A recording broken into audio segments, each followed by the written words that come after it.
वालेकुम। हमारा आज का बेबी गर्ल्स नेम है शमामा। शमामा की इंग्लिश में स्पेल्स हैं SHAMAAMA शमामा। इस नेम का मज़हब है इस्लाम और इस नेम का जिन्स है लड़की। ये एक इस्लामिक नेम है और मुसलमान घरानों में ये लड़कियों का रखा जाता है नाम शमामा। इस नेम के मायने जान लेते हैं। मायने है इसके भीनी खुशबू। शमामा इस नेम के हरूफ की बात करते हैं।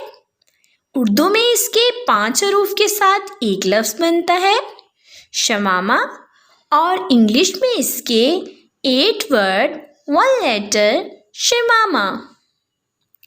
इस नेम की तफसील है शमामा नवाल, शमामा अंजुम।